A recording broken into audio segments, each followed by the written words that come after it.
Your mate made 10 grand on an investment and now your emergency savings suddenly look available. Have you ever noticed how someone else's financial win can make your own plan feel too slow? A friend tells you about the investment that doubled.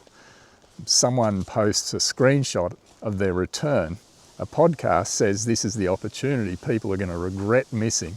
And suddenly the money sitting in your savings account starts looking lazy.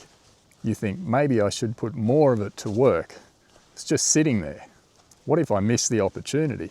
So you consider moving the only buffer you have into something that you hope will move faster. Most people think this is what serious wealth builders do. They take risks, they move quickly, they make their money work harder. But inside Money River Mastery, we make a different distinction. Before you invest, you earn the right to invest. That means your foundation is already holding. Your structure is clear, your bills are catered for, and you have 3 to 6 months of living expenses set aside. Not because savings are more sophisticated than investing, because you're establishing the capacity to meet uncertainty without making the investment responsible for your safety. When there is no real buffer, the investment is carrying 2 jobs. You want it to create growth, but you also need it to protect you. And the moment you need your investment to protect you, your emotional state becomes tied to every movement. The market rises, you feel powerful, and it falls, you feel threatened. You check it repeatedly, you react, you grip. You sell from fear, not because investing itself is the problem, but because your financial structure was not ready to hold the experience cleanly. Inside True North, the external condition is never where your power lives, but we hand our power away when we allow the outcome to be responsible for how safe or successful we're allowed to feel. And that's why emotional clarity matters.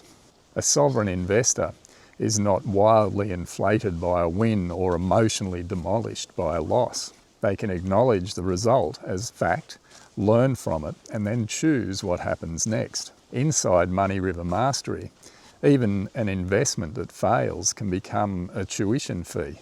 Not something to glorify or dismiss, but something that you paid to learn what you now know. But that perspective is difficult to hold when the money was needed for next month's mortgage. Then it doesn't feel like tuition, it feels like threat. So waiting until you've earned the right to invest is not about fear, it's about stewardship. It's the law of limitation in practice. Handle what you have cleanly before asking it to carry more. The question's not what investment will make me wealthy the fastest. The question is, have I built the structure that allows me to invest without handing my emotional power over to the result?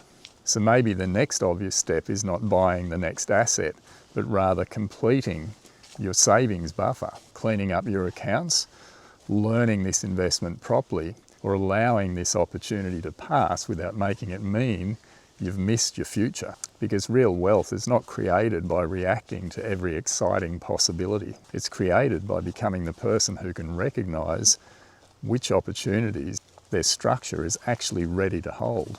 So the next time someone else's win makes your savings look unambitious, pause and ask, am I investing from sovereignty, or am I asking this investment to rescue me from the feeling that I'm behind?